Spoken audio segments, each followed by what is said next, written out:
All right, and we are live. What is going on, my specialist SPC here? And yes, welcome back finally to the Midwest Cantina podcast.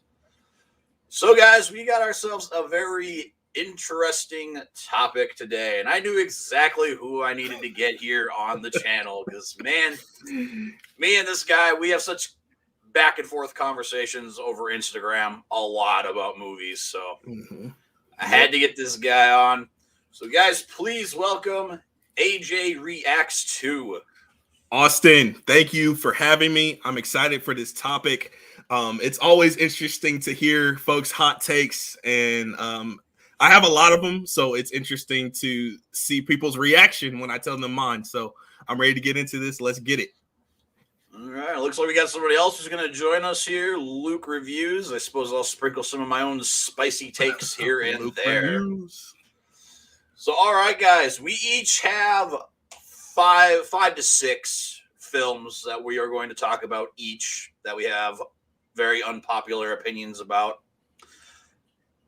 I'm going to apologize ahead of time because mine are not very popular, so just going to throw that out there. Extra spicy. Extra spicy, yes. So, AJ, we're actually, since you're the guest, we're going to start off with you with your number 5 or 6, whatever number you got. So, okay, I think I'm going to start with one that's not as heavy hitting, but it's gonna strike some chords with some folks because I know it's kind of a cult classic. But Ghostbusters is not one of my favorites. I caught it for the first time this past summer. This summer. And I watched it. It was a double feature. I did Ghostbusters 1 and 2 back to back because I was getting ready for, Ghostbusters Afterlife. Yep. And yeah, man, it didn't really strike me the way that it did with most folks. But I will say that's true for a lot of 80s films for me. And that's kind of a hot take in itself. 80s films are not necessarily my favorite. I love like 70s films, 90s films, 2000s to 2010s. But when it comes to 80s, that decade for film is not my favorite. There are some gems, don't get me wrong. There are some gems, but for the most part, I just feel like people enjoy it so much because of nostalgia, because they grew up with it, and they don't really look at the technical aspects of it. But I can say that with a lot of things that I enjoy too. But my first one is Ghostbusters. I can agree with you on that one. I watched this for the first time maybe 2 years ago, I want to say. Mm-hmm. My fiance wanted to watch it, and I was like, okay, well. Had she seen them before? She's seen the first 2. I don't think she's seen the last new one, the 2016 one, I think it was. Yeah. Yeah, I was the same, man. It didn't jive with me. The only couple things I liked about it, I liked the little green ectoplasm ghost guy. I can't remember what his name is at the top of my head. Me either. Sigourney Weaver was okay. I'd give her maybe like a 6 out of 10 with her acting in there. Yeah. Other than that, just the comedy didn't work. The horror they tried to use in there, because I'm a huge horror fan, and it's a bit dated. It's a bit dated. It is a bit dated. It's weird because growing up, I never watched the actual movie of the Ghostbusters, but I grew up watching the little animated series they had for a while. I'm familiar with it. Yeah. I thought that was okay. It was fun. Of course, you're a kid. Things like that are fun. But now you get older and you're like, wow. What was I thinking? Yeah. So, I can 100% agree with you on Ghostbusters. I give it maybe like a 1.5, maybe 2 on a good day out of 5. I can't remember exactly what I gave it on Letterboxd, but it might have been like 2.5 to 3, because I can appreciate some aspects of it, but it just wasn't for me overall. Yeah, I can feel you on that one. And the thing I do with my reviews, I always split them up, because there might be a technically beautiful film and it might be amazing, technically. The performances, the writing, the directing, all that. But if I don't have a great time with it, that's going to be 2 different scores. You know what I'm saying? Oh, yeah. So I kind of split mine up. Yeah, I feel like I should start doing that because I just do it like basically like how I actually felt and just the Yeah, one and done. most folks do that, but I've noticed in myself that there are really really good films that I just don't really even care for, but I can appreciate a lot of elements of it. So it just doesn't feel right giving something that is, a lot of effort had been put into, a lot of production. It feels, I feel wrong just giving it like a 2 out of 5 or like a 1 out of 5 because I personally didn't enjoy it. So I do that. That's just me. Okay, well that's fair. That is definitely fair. Mm-hmm. So I have a 5 and a 6, but I Okay. think I'll just do an honorable mention for Okay. my sixth one. Okay. The Rocky Horror Picture Show. Man, I didn't even know what to say when I was watching that movie. Like every time a new song came up, which was literally seemed like every like 5 minutes or so, I just went like this and I just sunk lower and lower into my seat. I'm like, what is this? What is going on? I don't understand. Let me ask you this. What is your history with Rocky Horror Picture Show? Did you watch it when you were younger, recently? Did you have any thoughts about it going in? What's your history with it? First time watch earlier this year. Oh, okay. Okay. And yeah. So did you hear like great things about it? Did people recommend it to you? Yep. It was hyped up really, really high for you? Very hyped up. A lot of people said it's, for them personally, one of the greatest movies ever made. I'm like, really? That's a new one on me. I never heard anybody say that. That's what I said. I'm like Rocky Horror Picture Show is one of the greatest movies ever made. I mean, I'd put like, I don't know, Empire Strikes Back or Jurassic Park in that, but Rocky Horror Picture Show, no. So, are you like a musicals guy? Do you enjoy musicals? Because if you don't, you probably wouldn't enjoy that film. It depends. Like I've been to a few. There's been a few that's been okay to really good, but it seems like when it comes to like them being in a film or a film being based around a musical, they never jive with me very well. Okay, that's fair, and it makes sense if you're not huge into musicals. It does make sense that you didn't really care for it. I saw it for the first time last summer. I went to the drive-in and saw it, and I enjoyed it a lot. But I am a sucker for musicals, though. If there is like music in a film, usually I enjoy it. I probably would enjoy Cats. I've never seen it, but I know that a lot of folks, didn't care for it. But if I watch it, I know it's very musically. It has a lot of music in it, so I probably would like it just because of that. Mm-hmm. So I can't really. I'm a little biased. I will say that. Well, once again, that's definitely fair. Mm-hmm. But no, Rocky Horror Picture Show, man, didn't work for me. Not for you. I like the one, like the main song in the movie, that Time Warp, whatever it's called. That was okay. That was good. That was enjoyable. Okay. But like everything else, like Meatloaf coming back to life and riding a motorcycle around, I was just like, and Tim Curry as a drag queen, like I was like, no, what are you doing? Stop this, man. You're Pennywise. You're great. Pennywise. You're one of my favorite horror icons of all time, man. You're wearing panties and these. No, just stop it. Stop it right now, please. That's my honorable mention. But my actual number 5, 2000's American Psycho. Okay. Now I can say I've watched this probably 4 or 5 times, and I'm coming around to it. I'm starting to enjoy it a lot more. But my first 2 watchings of this film, just the only praise I ever gave this film at all was Christian Bale. Like, just his acting was just phenomenal. I was going to ask you about that. I was going to see if because that is probably the highlight of the film, his performance.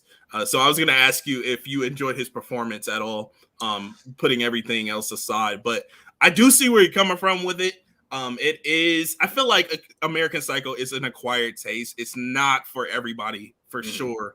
Especially because of the maybe not gore, but I don't know, it's eerie. It's dark, very dark.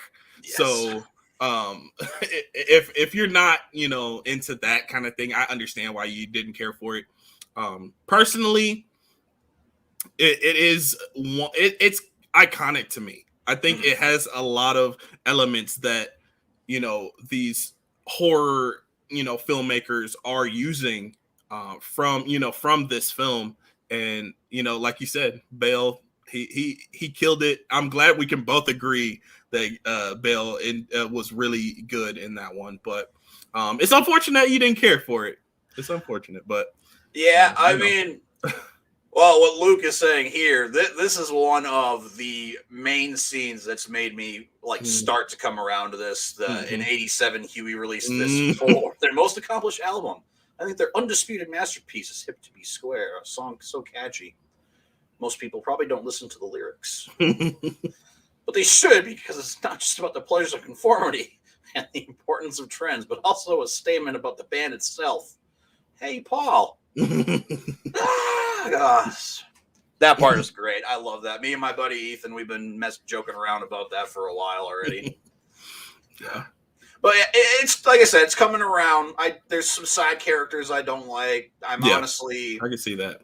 I love Willem Dafoe to death, but I don't even know why he's in this film, because he's only in it maybe a total of 5 minutes.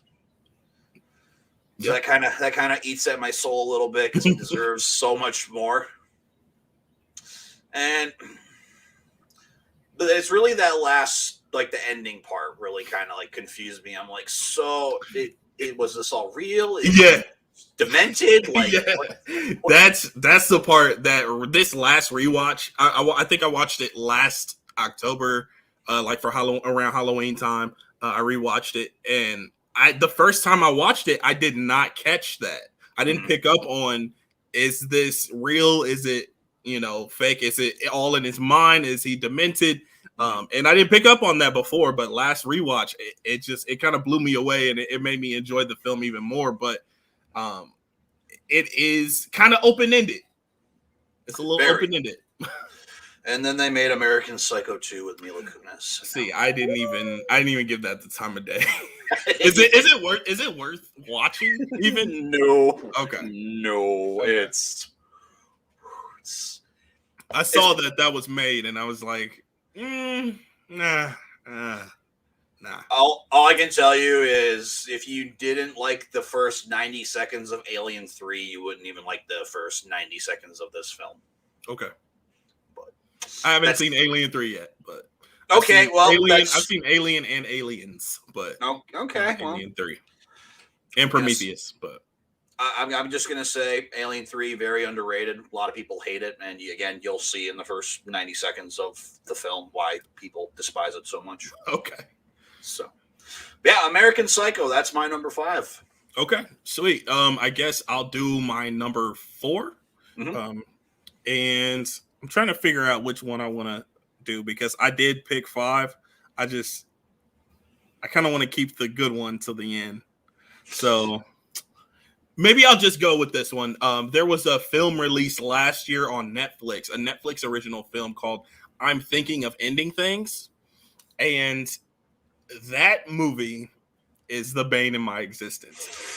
Most of these movies that on my list, I don't actually hate.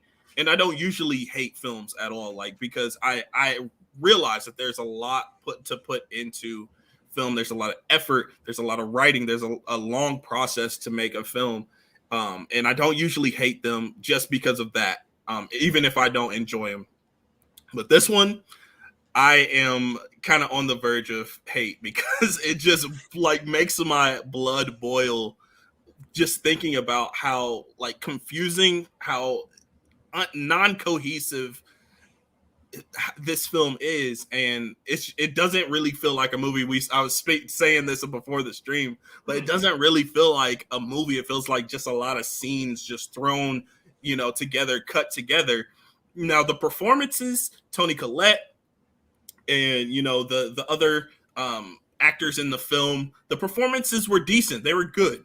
I will say that, but just the sequences of events, the writing style, just not for me. And I enjoyed Eternal Sunshine of the Spotless Mind, which was made by the same creator, but this one, I don't understand how I don't even get how I finished it.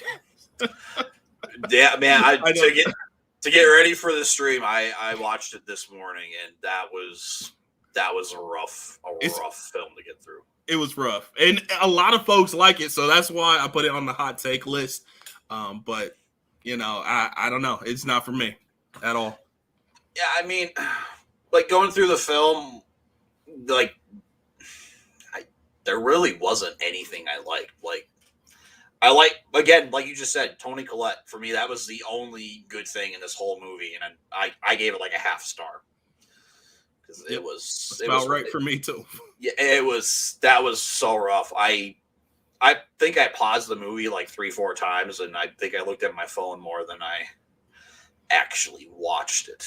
Yeah, because that was. I'm like you, man. I don't. I've had to force myself. I'm sitting there. I'm like, no. I have to turn. Nope. I got to finish this. I gotta see what this is like. And that was me the whole time. 2 hours and 15 minutes, man. That's some time I'm never going to get back. So long. It was very long for what it was bringing to the table. The thing I think I hated the most was like at the beginning and like the middle is when they're driving. They're just in that car for like 10, 15 minutes, and they're just, you don't even know what the conversation is because it changes like that. It's like some folks that I talked to about this film that love it, they say that that's some of the best dialogue in the film. And I'm just like, does it make sense though?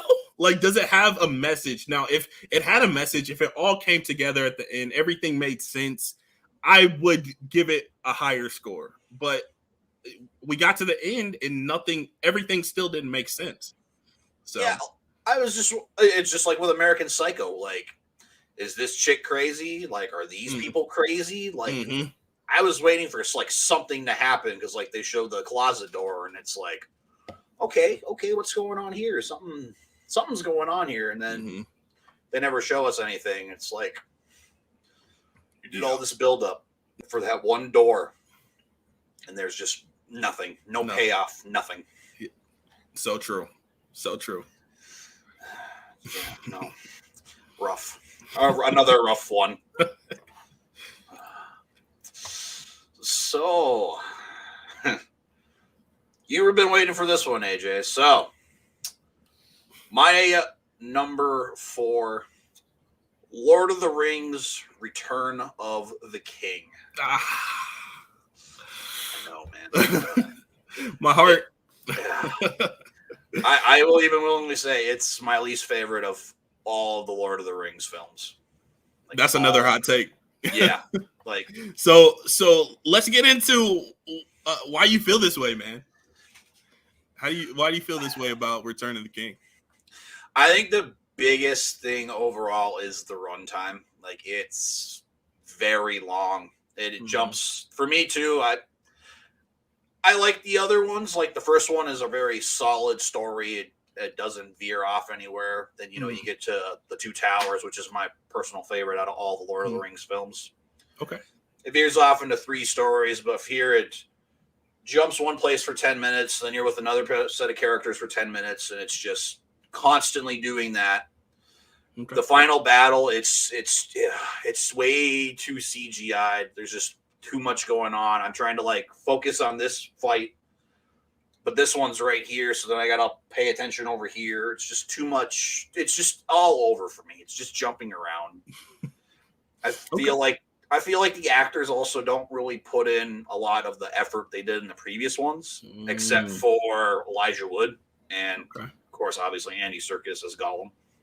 So you feel like this is the third one, this is the last one. You felt like they put all of their effort into the first 2? I feel like the first 2 were just a more solid, cohesive story. Like they focused around the characters more. Instead of this one, I just feel like they went bigger and badder with like the fights. Like the fights were going to be like the big thing. Like, this was Avengers Endgame before we got Avengers Endgame. Mm-hmm. And even Endgame does it obviously way better. But Mm-hmm. yeah, man, Return of the King. It's a thumbs down for you. When it comes to doing a marathon of Lord of the Rings, which I like to do at least once a year, mm-hmm. as soon as it's time for Return of the King, I'm just like, okay, well, here we go again. All right, let's see if it changes. Nope, still hasn't. It's definitely a hot take, man. That's definitely a hot take.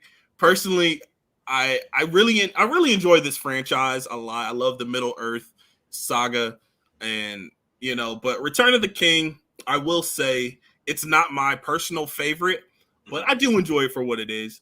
I respect that you don't care for it. I respect that. Yeah, we all have different perspectives on it. And Luke throwing in another hot take here is Spider-Man Homecoming is easily the best MCU film. Yeah, he told me that a couple weeks ago. I thought he was just kind of joking about that, but I guess he's serious. I guess he's serious about that. How do you feel about that hot take, man? I wouldn't say it's the best. For me, it's probably, I would say it's the most fun of the MCU. I would say that. Okay. I'll also say it's in my top 5. It's okay.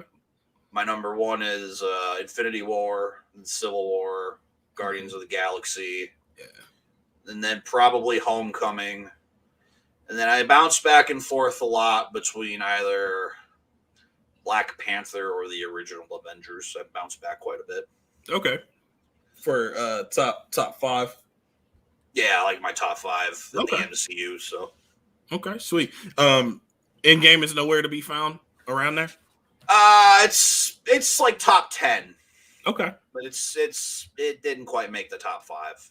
Yeah, man. I've been hearing a lot of folks like not really caring for Endgame as much as they did, around the time that it was released, and I'm kind of getting the same way a little bit. I think it's still around my top 5, but it's going lower. And I hate that though, because the way that it made me feel in the theater, I've never felt that way in a movie theater before. So like for some part of me feels that it's disrespectful, but like I have to look at the film itself. I have to go back and see the rewatch value, the runtime, the performances, the writing and all that. I have to go back and look at that, but it kind of hurts me a little bit to for the score to go lower and lower, but yeah. I'm partially soured from it because when I went to it in the theaters right before the final battle, my fiance fell asleep. Wow. But I will give her credit where credit is due. She worked a bunch of straight shifts. She's an overnight nurse. Okay. And she was up for like 26, 27 hours at that point. Oh, I understand then. I was just thinking she was like, nah, forget this movie. But she was working hard, so I get that. She was, and then, well, it was more funny because 3 months later when No Way Out, or not No Way Out, what is it called? Far From Home. That's what it's called. Yeah. Wow. Thinking a little too far ahead here. Wow. Yeah, when that came out at the beginning, when they do like that little montage of like the Avengers and stuff, and she looks at me just with the saddest face. She's like, Iron Man died? I'm like, yeah. Yeah. You missed out on that one. You missed that one. She's like, I did? Yeah. Yeah. Hilarious, man. Hilarious. Yeah. So I like to hold that up against her when I bring it up. So I'm like, you should watch Endgame. She's like, no, I don't want to. I mean, it is a 3-hour movie, so it is pretty long. It's pretty long. Like I warned her too about the Snyder Cut because I sat there and watched the Snyder Cut in one sitting. She probably wouldn't be able to do that. Oh no! I told her, I'm like, either we got to watch it chapter by chapter, or we got to like watch it for 2 hours, then stop for a while, and then come back and then finish it. It took me 5 tries to get through Zack Snyder's Justice League. Oh no, you sat and watched the whole thing straight. Yep. Okay. Respect. I had to go to the bathroom so bad. I clicked that off, man. I freaking ran to the bathroom, and I'm like, woo, that was a good movie. Yeah, it was cool. I'm gonna still say, man, for me personally, best movie of the year so far. Really? Okay. That's fair. Fair enough. All right, man. So what's your next one? My next film, it's a lot like my previous film, but I did enjoy it a little bit more than I'm thinking of ending things. But I had kind of the same issues with it. And it's The Green Knight. It's one of the newest A24 films. It's a fantasy type film. If you haven't heard of it, it stars Dev Patel, and it's kind of just like it feels kind of like a medieval fantasy type film. And it's the thing about it's not quite cohesive. Like I said, it's kind of the same. I feel the same way with I'm thinking of ending things, where things will happen and it's not really explained and it doesn't really come together at the end. Now, the first scene, like the first part of the film,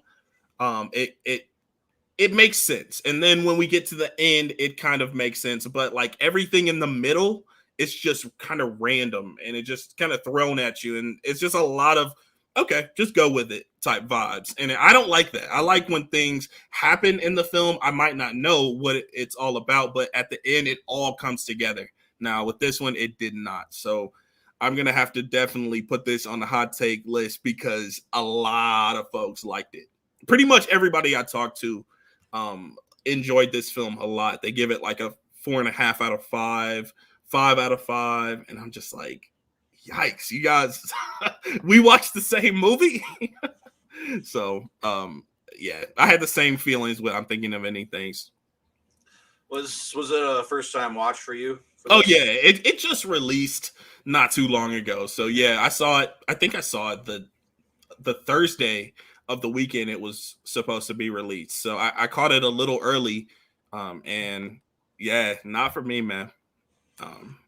Yeah. Okay. I unfortunately can't respond to anything because I have yet to see it. And I mean, Yeah. I'm not going to lie to you, man. The second I see A24 pop up, I usually cringe or get sketched out. Really? Yeah. I'm not a big A24 fan.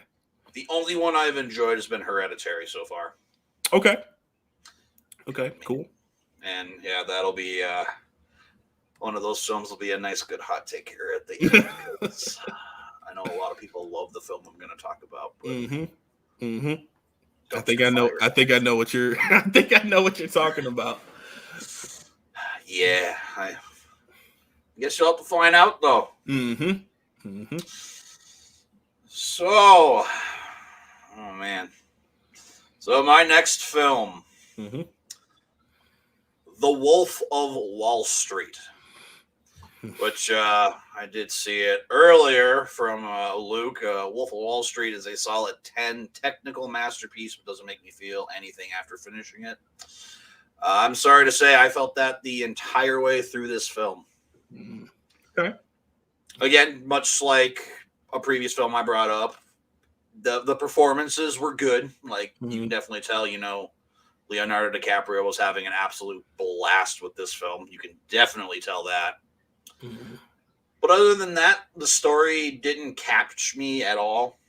I didn't like the story at all. The side characters were kind of just meh.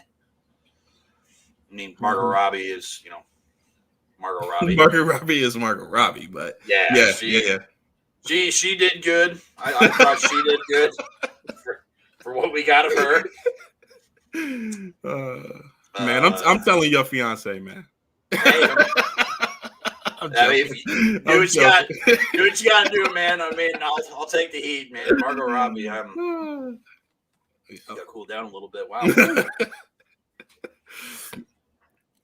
But yeah, for whatever reason, the first time I watched this, I got about an hour in and I turned it off. I couldn't do it. And I tried it again a couple months later. I was like, all right, maybe it's just an off day. I got through the whole thing, and yeah, I never felt anything going through it. I wasn't really laughing all that much. I wasn't excited for things to happen. I wasn't like sitting there with my jaw on the floor like I do with a lot of films that I watch. Mm-hmm. So yeah, man, Wolf of Wall Street. Wasn't your thing. I see this one is another one where I'm kind of like, technically, it's well done. And the performances were great. I enjoyed a lot of the side characters, honestly, but I admit there weren't much depth. There wasn't much depth from them. But like Jonah Hill, I think he did. I think this is one of his best performances. Kind of outside of that comedy type role. You know what I'm saying? Like it's not necessarily like it's comedic, but it's not. It's more dramatic than comedic. In my eyes. More serious role for him. Yeah, more serious than he's usually does, like more than Superbad, more than 21 Jump Street, and things like that. So I really enjoyed Jonah Hill's performance in this one. And Leonardo DiCaprio, he's one of my favorite actors out there. So props to him, Margot Robbie. But I kind of feel like you and Luke with this film. Like I didn't really feel much after walking away from the film. I didn't really feel much. It just kind of was like, okay, like technically it's nice, technically it's cool, but the enjoyment factor was just like, yeah, okay, it's whatever. And yeah, it was decent. It was decent. I gave it a 4 out of 5, just for technicalities, but like walking away, I probably will never watch it again. To be honest, I own it on Blu-ray, but I probably won't watch it again. To be honest with you. Yeah, I haven't watched the movie in probably 3-4 years, maybe I want to say, and yeah, I don't really have much of a desire to watch it again. I mean, I'm like you. I like Leonardo DiCaprio. He's a great actor. I love Jonah Hill. He's hilarious. Margot Robbie's great. Yeah, other than that, it's a bland story for me. Like, yeah, you can kind of see like the progression of things, like how this guy just like goes from almost being nothing to being a big something. And I'm just like, I've seen this story thousands of times. Yeah. So, yeah, Wolf of Wall Street. It's about a 2.5 on my ranking. So, I feel that. I hear you. So I guess I'm next, and my next film. Let's see what I have here. Okay, I'm gonna go Breakfast Club. It's another 80s film, a beloved movie, cult classic. But honestly, there's not much going on in the film, man. It's just it feels a bit stagnant. And the first time I watched it, I enjoyed it a lot. And I thought that it was kind of revolutionary for the time.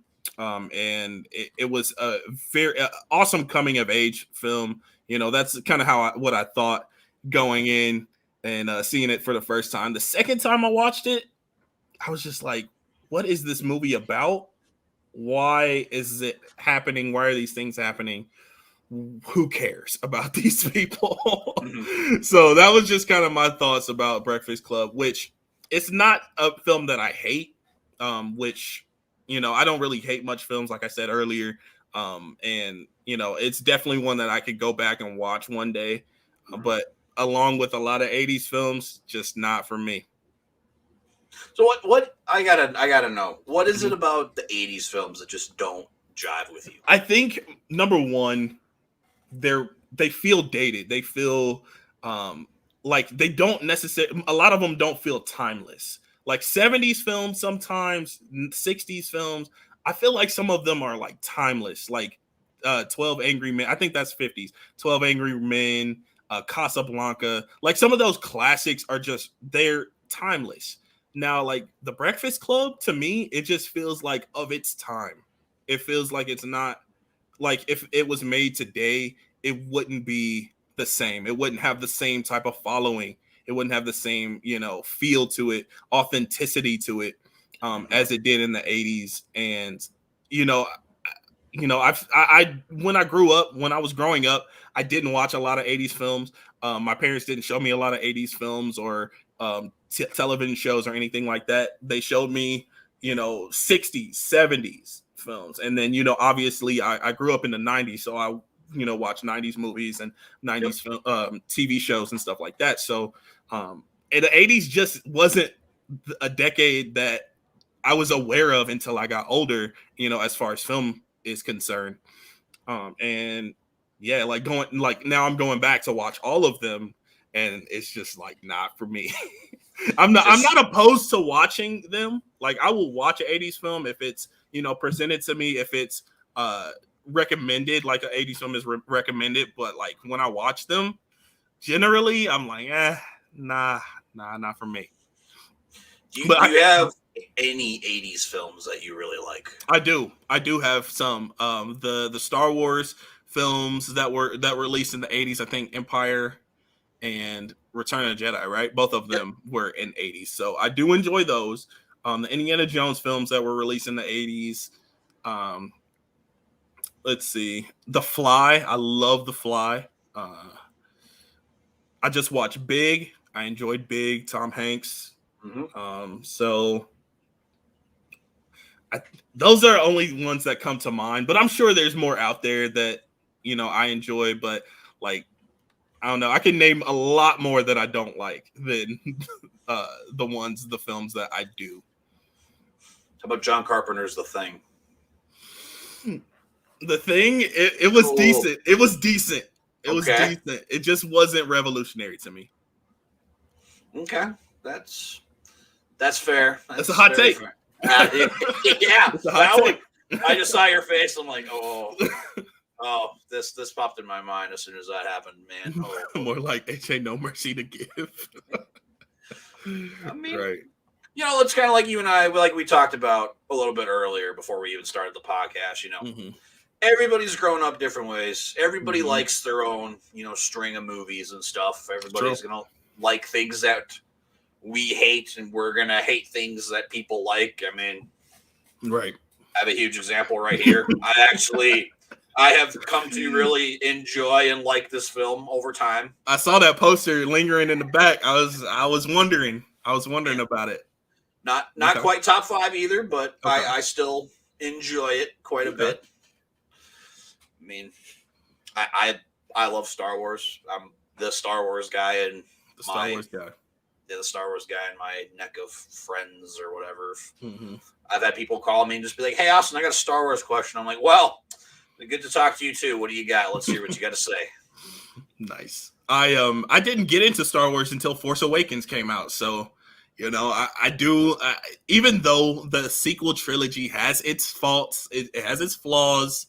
It will always have a place in my heart because it did get me into this amazing world and galaxy far, far away.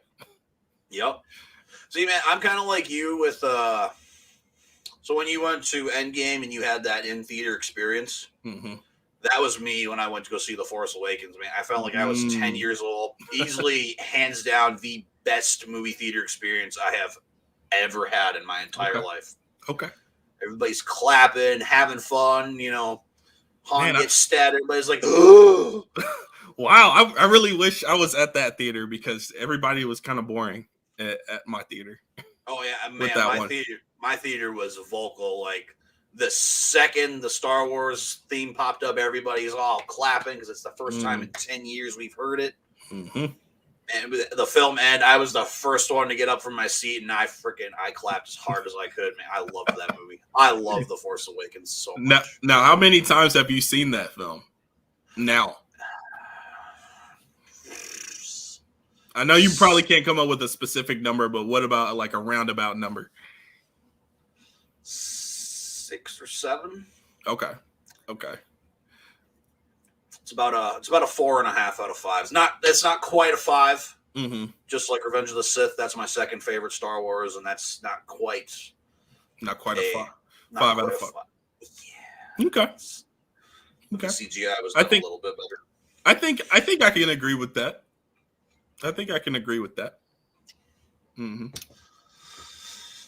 So, I already forgot what my next one is. Wow. We're on number 2, right? Yeah, we're on number 2. Wow. Mm-hmm. So my number 2, I really hope my buddy Matt's not watching because I told him I wasn't going to put this on here, but I thought about it all day, man. I have to. Number 2, The Big Lebowski. I don't understand the hype for this film, dude. I don't. Like, I feel like you have to be in a certain state of mind to watch this, or you have to like that kind of version of comedy, I guess. But I only laughed twice in the whole movie. The rest of it, I just sat there, just like most of these movies. I'm just like, what is going on? This guy's just complaining because he wants a new rug. That's one way to put it. So it's all this guy wants. He just wants a new rug. Yeah. Just give the guy a damn rug and let's end the movie already. Right. Things would have gotten solved so much easier if that happened. Exactly. Yeah, I don't know. Again, like all these performances, they were fine to really good. John Goodman, probably the best actor in the whole film. Yeah, I would agree. Jeff Bridges was kind of, he was okay. Julianne Moore, I've been really coming to terms with it. I just don't think I like her at all. Really? Yeah, really? Okay. I hate her in The Lost World. She is the biggest reason of why The Lost World of Jurassic Park is at the bottom of my list for Jurassic Park movies. I can see that. Everything bad that happens is because of her. The little stegosaurus. No, is that her? Is that her performance, or is that how her character is written? Well, it's a little bit of both. Yeah, it's more her character, but there's just always been something about her acting. It just feels bleh. She's not even trying. She reminds me a lot of what's his name now? Kyle Gallner, I think is his name or something. He's in. Have you seen the Nightmare on Elm Street remake? I've not seen any Nightmare on Elm Street films. Okay. I kind of steer clear of those, actually. Okay, that's I get a little freaked out. Yeah, okay. Oh man, have you seen Haunting in Connecticut? I haven't seen that. No, that's on my list to check out, but I haven't seen it. Oh man, those are the only 2 films I can think of him in. So what's his name? What's his name again? Kyle Gallner, I think is his name or something. Okay. But he always looks like he's sad in every scene he's in. And that's the same thing I see with Julianne Moore. Yeah. Okay. It's just how I feel Julianne Moore looks in all her movies. She looks like she's just sad and just does not want to be there at all. Okay. I can see where you're coming from with that. I don't know if you've ever seen Magnolia, the Paul Thomas Anderson film, Magnolia. But Julianne Moore is in that one, and I think that's probably my favorite performance from her. And she brings forth a really good performance in that film, even though her character is a little annoying as well in this one. But I think she really brings it. So don't totally go off and say you hate her until you see that performance. And if you don't like her in that performance, I'll accept. Okay. Because I watched her in the Psycho remake. I believe she plays. Oh man, I haven't seen that one.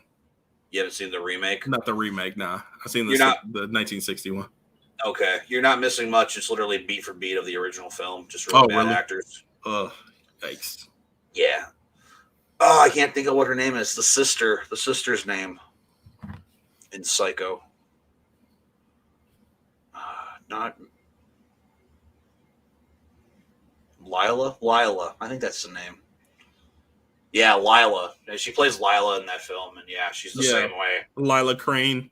Yep. I was gonna say Lila Loomis, but I know that's not right. Gotcha. So yeah, Julianne Moore. She didn't work in there for me either. Steve Buscemi was okay.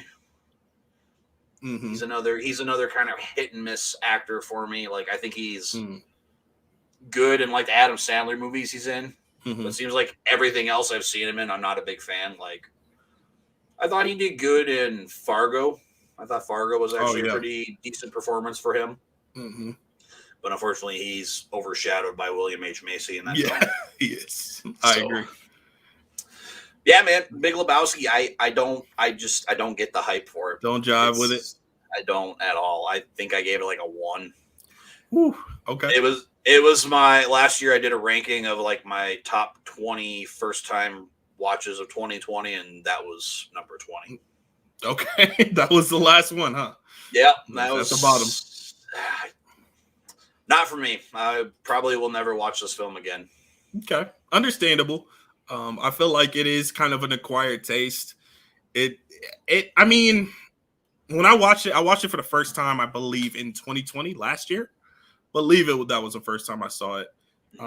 And it was decent. It wasn't anything that I loved, and I did kind of wonder what the hype was for it. Like, why do people love it so much? But I don't know. I didn't hate it. So not like you. I'm sorry. Don't be sorry, man. Like my buddy Matt, and I told him the next day after I watched, he's like, "So what'd you think?" I'm like, "Didn't like it at all." He's like, "It kind of sucked." Yeah, I'm like, yeah. What did he say? He that's one of his favorites. Yeah. It's like probably top, if I could guess, maybe like top 10 favorites. Yeah. I watched it. I had some company over, like maybe like a month or so ago, and we watched it, and I had the same feelings about it. It just was decent film. Had some laughs. What's his name? John Goodman. Goodman. That's one of his best performances that I've seen personally. But yeah, other than that, it doesn't do too much for me. Yeah, like I said, I think it's an acquired taste. I think that's why, because for sure, I think that's more up his alley. Like my version of comedy and his version of comedies are on a complete different scale. Like okay, so what's some of your favorite comedies? That's would be interesting to know. Favorite comedy of all time is Liar Liar. Okay. Jim Carrey fan. Huge Jim Carrey fan. Probably my favorite actor of all time. Okay. You don't hear that every day, so I'm intrigued. What other comedies? Rush Hour 2. I like Rush Hour 2. That one I laugh every time. No matter how many times I've seen it, I still laugh. Just watched Rush Hour last week, the first one. Nice. I just watched the second one like 2 weeks ago because we had a little marathon because I was off for work, and sweet. Me and her decided to watch it, and I laughed all over again. Love it. I like The Mask. The Mask is really good. Okay. 21 Jump Street. Okay. Gotta have that on there personally. Mm-hmm. And I'll even be honest. Even up there is like a Spider-Man: Homecoming. I even threw that on that list. Okay. Because I laugh every time I watch that one. Fair enough. Sweet. So I guess I'm gonna go with my number one, right? Yep. I'm kind of nervous to see what folks are gonna say about it, but my number one hot take is don't care for Home Alone. Macaulay Culkin, Home Alone. Just the very first one is not for me. None of it really clicks with me. Even though the second one, I really enjoyed the second one, and it's almost basically the same movie, just kind of like a different location, but I just feel like it's done so much better. I get so many more laughs with the second one, and I don't know, the first one just doesn't do it for me. And I just know that this is a beloved film, but I always like to bring this up when I talk about my hot takes because it shocks a lot of people. See, I wouldn't say I'm shocked because I do hear that a lot, that people like the second one over the first one. They think it works a lot better, but For me, I don't know what it is, man. Macaulay Culkin, I think he just is a lot better in the first film. Okay. I think the first film is way funnier than the second one because I feel like the second one, like you just said, it's almost the same film. It Like is. he'll do something like the same. I don't know how you want to word it, traps or whatever you want to word it as. Yeah. The first one is just it works better, and man, still the funniest scene in any of these films. I don't care what anybody says. Is when Kevin grabs that big tarantula and puts it right on Harry. Is it Harry or Marv? I don't even know who they are anymore. One of them. One of them. Puts it on the taller one's face, man. He just screeches like a girl. Oh, I laugh every time. I hate Christmas. I have a lot of personal reasons why I hate Christmas, but I am not a Christmas guy. But okay, Home Alone, man, I dig Home Alone. It's a fun film. Not like movie of the year, top 20 films of all time. It's nowhere near that, but I enjoy that one a lot more because it feels more unique, but it feels like they're just trying to up the antes. Like, oh, let's just go into a bigger location. We'll just do some bigger traps. It's like, yeah, okay, but we've seen this before. Let's do something new. Maybe there's like other bandits he needs to stop instead of just these two again. I can see that. I can see how you feel that way. How do you feel about the rest of the franchise? I've only seen the first two. That's it. Okay. I hear that 3 is good. 3 is not bad. 4 is kind of and 5 I don't even know why it exists because it's just it's a weird film. I think they're making a new one this year, aren't they? They're talking about doing a reboot now for Disney Plus. Yeah, I think it's already ready to go pretty much. It's called Once Upon a Home Alone or Home Alone Again or something like that. I don't know. Let me look it up. It's something. Let's say I don't think I've even heard of what the actual title was called. I just knew they were making another Home Alone film of some sorts. Yeah, it's starring Ellie Kemper, and I'm looking it up now. It's called Home Sweet Home Alone.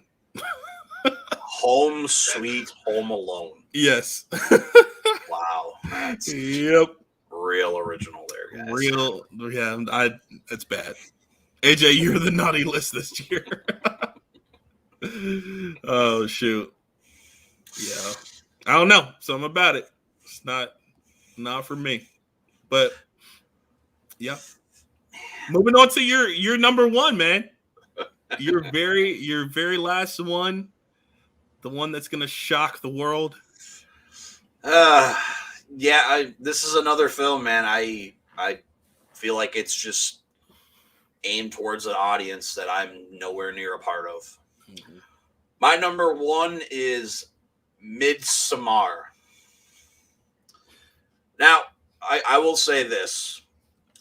The opening gave me so much hope because that opening was just so strong. It's chilling. Very chilling.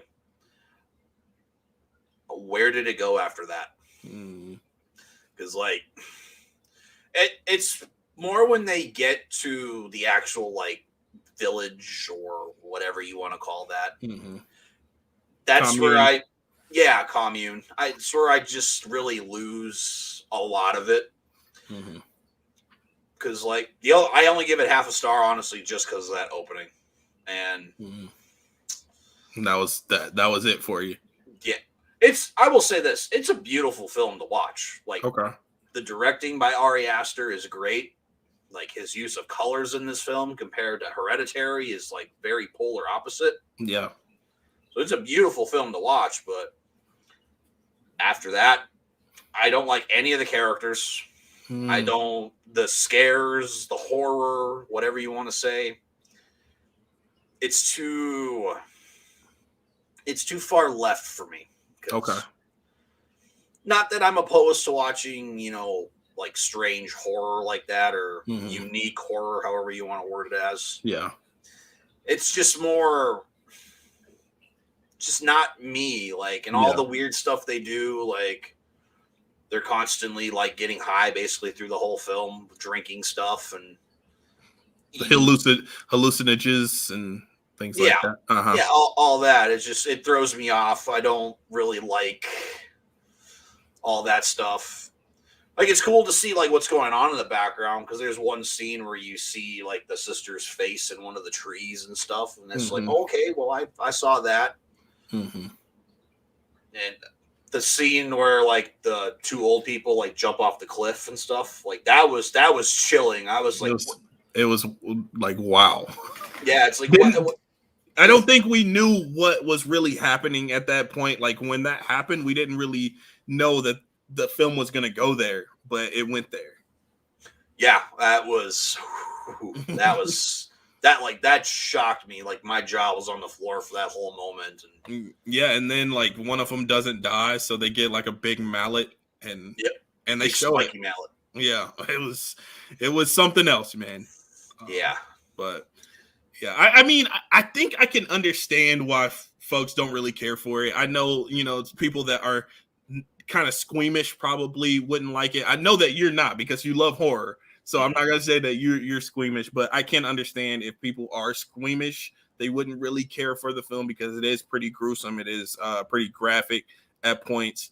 And I think Ari Aster, he tried to really show off in that film and try to show his, artistic side, his visuals, the way he could do visuals. And, sometimes it did linger, things like that, but I enjoyed what was happening. So I kind of like, if you are, if I'm into a film and you're doing, kind of camera tricks and stuff like that, I'm all for it. But I do get where you're coming from. I understand why folks don't like it. I've talked to a lot of people that don't care for Midsommar, but I've also talked to a lot of folks that enjoyed it. So I think it might be kind of 50-50 on it. Yeah, I can agree with that. Like, like for me, I guess personally, like I said, I look at the Rotten Tomato score and I'm just like, how is it that high? Like, that is just stupid. Yeah. Like you said, man, it's only a half-star film for me. I can't even believe I'm saying this. It's a tie, but I almost would pick this over that other film we talked about. I'm Thinking of Ending Things. You would rather you watch I'm Thinking of Ending Things than Midsommar? It depends on the day, man. I might. Like, okay. I don't. So you can't see yourself watching it ever again? If I do, I would have to be there with like friends and stuff. Okay, that'd probably be the only way I could suffer through it, because not by yourself. Yeah, because I told my brother, because like I think my brother would like that, because he likes all those weird kind of horror. I would probably sit there and watch it with him, but by myself, I wouldn't just be like, man, I feel like watching Midsommar today. Yeah. No, not that would not happen for me, unfortunately. So fair enough. So that's my number one, man, Midsommar. Yes, I think we had some pretty good lists here of hot takes. Yeah, I even added some more in there throughout. Maybe if we ever do this again, we can do films that we love that most people hate. Oh, I got a lot of those. So that'd be interesting to hear. Yeah, that'd be a long list for me, because man, there's lots of films that I like that people despise. Yeah, I think it was a little harder for me to find films that I didn't like that most people do. But yeah, I think I would be able to find more that I enjoy that most people do not care for. That list will be a little bit easier. Yeah. I mean, I'd be up for doing that at some point. Okay. Yeah, it'd be a great one. Sweet. So, guys, we are now officially an hour into the podcast. If anybody's got any questions, we can maybe do like a quick little 10-minute Q&A. I'd be cool for that. Even AJ, if you even want to ask some more questions and find out some more hot takes. Okay. I was just looking at the chat. Luke said a lot of stuff here. A lot of stuff. He says he's a Star Wars kid. Tenet is number 2 Christopher Nolan movie after Dunkirk. That's a hot take. Dunkirk? Yeah, he says his favorite Nolan film is Dunkirk, and his second favorite is Tenet. Oh boy, that's a hot take. I did not like Dunkirk at all. That's what I hear. I haven't seen Dunkirk yet. I picked it up, but I haven't seen it yet. So that's on my list here to watch soon. Yeah, that one didn't work for me. Mm-hmm. I got bored very fast with that one. He says Last Jedi gets better every time. I can agree with that statement. Definitely. Big Lebowski is a 3 out of 5. What would you give Big Lebowski? 2? 2 out of 5? 1 out of 5? 1 out of 5? Okay. 1 out of 5, yeah. Sounds like a scrap Spider-Man 3 title. Absolutely love Midsommar. Still very much to do. Was part of my Florence discovery. He loves Florence Pugh. That's one of his favorite. You're not a big Florence Pugh fan. I mean, that's the only one I've seen her in, but I wasn't very impressed with her. You've seen Black Widow, right? No. Okay. I'm not in a rush to see Black Widow. After like the second or third time it got pushed, I was just like, okay, I don't care anymore. Okay. Have you seen a film called Little Women? A Little Women remake came out 2019, I believe. No, she was in that. I thought her performance was great in Little Women. Sure. Most anticipated for the rest of the year, if nothing gets delayed. I'll let you take the floor on this one first. Man, I'd say probably right now for me is Halloween Kills. That's been my most anticipated film. It was my most anticipated film for last year. Mm-hmm. My heart shattered into a million pieces when it got pushed, but I still have hope for it. I mean, I'm glad it got pushed because it just gave them more time to work on it and make it a great follow-up. I'm hoping, knock on any piece of wood I can find, to Halloween 2018 because, man, I love 2018 so much. I enjoyed it, too. I enjoyed it a lot. I was surprised that I enjoyed it as much as I did. But, yeah, I would probably say Halloween Kills is my most anticipated. Very, very close, maybe even a tie for number 1 spot is No Way Home. But it's very close to the number 1 spot. So Halloween Kills and No Way Home. Then I'm intrigued by Eternals, like whatever MCU has left for us this year. I'm intrigued by. I haven't been watching What If just yet, but I think I'm going to start doing some videos reacting to that. I'm going to try to do that this week, but yeah, Candyman, I'm seeing next week. So I forgot. So hopefully, I keep forgetting about Candyman. So hopefully that's good. That's kind of on my anticipation list, and I want to see No Time to Die. I'm excited for that. I'm excited for Venom versus Carnage. Really? See, yeah. That's like kind of. I'm gonna see it, but that's kind of not quite close to my anticipation list. High top 5 anticipation list. Okay. Spooky you enjoyed the first one? Oh yeah, I thought the first one was great. Really? Okay. Spooky season. Love it, even if there's not any Halloween over here. Where are you from? I'm kind of curious. Latvia. Oh, really? Yeah. Interesting. From Latvia. Yeah. They're not getting Candyman there, man. Sorry to hear that. No. Oh yeah, Dune. I've never even seen the original Dune. I don't even really know Dune is about. Yeah. Me either. I haven't seen the trailer. I think I'm gonna try to go in blind and see, see what it's all about. But I don't have high hopes for it. I don't think it's gonna do great, but there's a lot of hype around it. I hate to be cynical, but honestly, I don't know. It has a star-studded cast. I'll say that.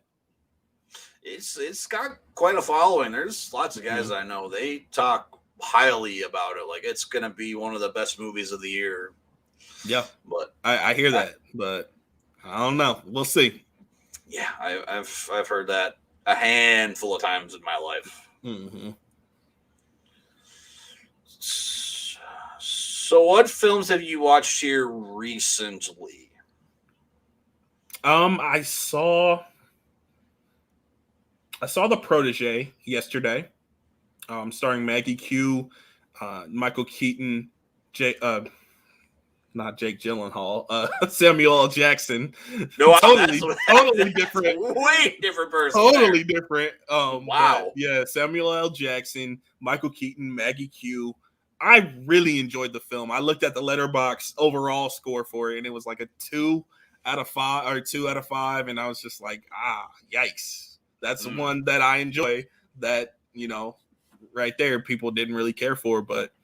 Yeah, I enjoyed it. It's kind of like a spy film, like a revenge film, like that. So, yeah, I mean, it was cool for what it was worth. And then today, I told you about this earlier. I saw The Night House, and it was really enjoyable.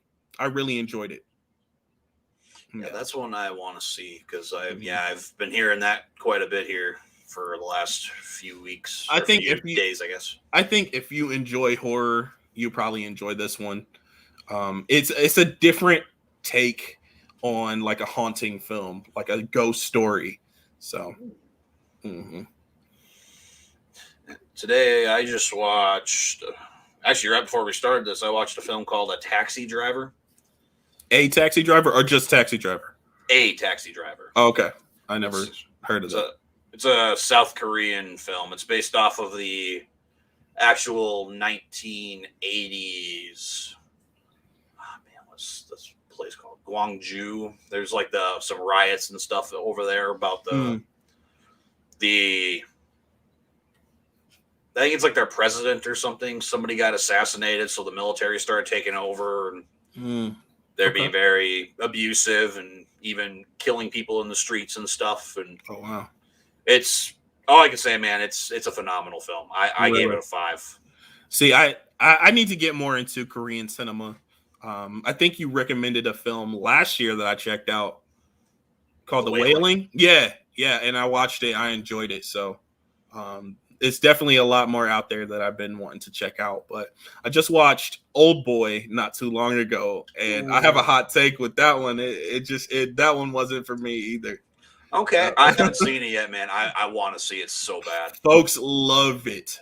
They really love it. And when I gave my review, when I posted my review, I got attacked. Basically. Have you watched Memories of Murder? I haven't. That's on my list too.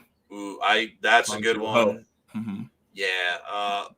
The Host, I didn't really like that one. It was okay. That one was on my list too. The Host. I would suggest one. It's kind of a hidden gem, but it's called Roadkill. Okay. I don't think I heard of that one. Yeah, it's very under the radar. I'm gonna add it to my list right now. It's on Prime, if I remember right. Okay. Yeah, I gave it a 4.5. Cool. Roadkill.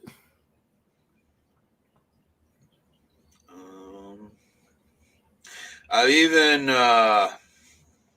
really been diving into the Universal Monsters. Okay. It's like all the way back from like the 30s to like the late 50s. Right. What are some of your favorites there? Right now, all-time favorite is Bride of Frankenstein. Okay. Very close to that is the original Frankenstein. Cool. And then I'd probably go with The Invisible Man next after that. Nice. Yeah, if you haven't watched those, man, that's another. I haven't seen any. You talked earlier about like movies that don't hold up, but from the 80s. Mm-hmm. Man, you watch those films from the 30s, they're almost done better than like even films nowadays. I'm telling you, some of those films are so timeless, and it's just they don't necessarily feel dated. Like technically they might be, but like the story, the richness of the story is not. So I don't know. I don't know what it is about the 80s. It just doesn't feel that way for most of those films. Yeah, man, like these monster movies, the cinematography is the best part of these. Like just the way they frame the lighting onto these creatures, it's terrifying. See, I'm so intrigued now. Like I gotta go and watch them. They're so good, dude. That's all I can tell you without spoiling anything. They're just so good. Okay. Invisible Man 1933 is hilarious. Actually, hilarious. Fun fact about the Invisible Man 1933: the guy who plays him, his name is Claude Rains. Mm-hmm. The voice of the Joker in the animated series for Mark Hamill, he got a lot of inspiration from the guy who played the Invisible Man in this film. Oh, okay. Okay. That was the first thing I thought of. I'm like, man, this guy's just like the Joker. He's messed up, and it's amazing. What is the best Ben Tiller film? Ben Tiller. I feel like he probably meant Ben Stiller. Ben Stiller film. I feel like he mentioned one to me that he likes, but I can't remember what it is right now. But I like Meet the Parents. I like Meet the Fockers. That one's hilarious. And I enjoy the Royal Tenenbaums as well, or Wes Anderson. But I don't know. I did I don't know if. Well, yeah, you were on. So I did a 24-hour movie marathon. Yep. And Ben Stiller was one of the Ben Stiller's movies that I watched was The Watch. Oh yeah, and he said it's Madagascar. Yeah, we talked about that. We talked about that. That Madagascar is his favorite. Bro, I was so out of it during that stream. He said I kept laughing about it during the stream. Yeah. Dude, I give you a lot of props for doing that. Like that was insane. Like I watched you for a while, then I went to bed and I woke up the next morning. I'm like, man, I'm still at it. This guy is powering through this. Yep. I was, man. And I just wanted to do it for the channel. I wanted to do something different, something that not everyone is doing, but you know, I did it. I'm very surprised that I went through it and got through it, but I did. I don't know if I could do 24 hours. I could probably do like 12. I feel like I could probably handle a 12-hour one, but 24, that'd be a little much for me, I think. Unfortunately. Yeah. Man, I don't even know what my favorite Ben Stiller movie is. I'd probably say The Heartbreak Kid. Don't think I've seen that one. Yeah, I haven't seen it. Yeah, it's another acquired taste. I think it's pretty enjoyable. He gets married very early, and he goes on a vacation and ends up like finding out how crazy his wife is. Starts falling in love with another chick instead because she's a lot more normal and more for him. Got you. Huh. Okay. Heartbreak Kid. Kid. Gotcha. I think I've heard of it. I don't remember what the other girl's name is, but she's pretty funny in it. Like every day she like wants to go out and do stuff, but like all these things just keep happening to her while they're on vacation. So he just keeps making excuses to leave to go hang out with this girl. So he's all lying to her, saying like his wife like died and stuff. That's wrong. That's so wrong, but that's funny. It's so messed up. And it's okay. Who stars in it? Malin Ackerman. Oh, I've seen her in a few things. She was in Harold and Kumar, Go to White Castle, and Couples Retreat, Watchmen, The Proposal. Oh yeah, Watchmen. That's right. Yeah, I don't know if you could see. Yep. That's her. Yeah. Okay. That's her. And I forgot. Michelle Monaghan. Yep, Michelle Monaghan. Yep, she's the other love interest in that one. Gotcha. And Jerry Stiller, Ben Stiller's dad, is in it. So yeah, rest in peace, Jerry Stiller. Mm-hmm. Yeah. Well, all right, man. I think that's probably going to do it for this podcast. It was very interesting to hear these lists. I'm sure. For sure. I'm sure even people who come back and watch through this are probably going to have the same faces you and I made throughout the whole thing. Right. Exactly. Well, guys, I linked AJ's channel down below in the description. Make sure you guys head on over, go check him out. Got some great content. As he said, he just did a 24-hour live watch. Man, again, props to you, dude. I don't know how you did it, but props to you. Thank you.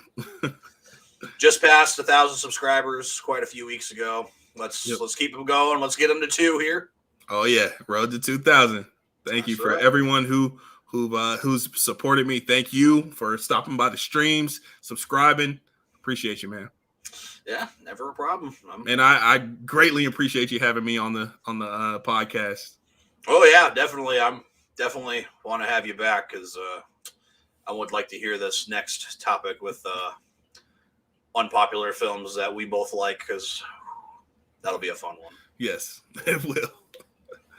So, all right, guys, once again, go check out AJ's channel and make sure you hit that like button. Subscribe if you haven't already, and we'll see you in the next one. All right, peace.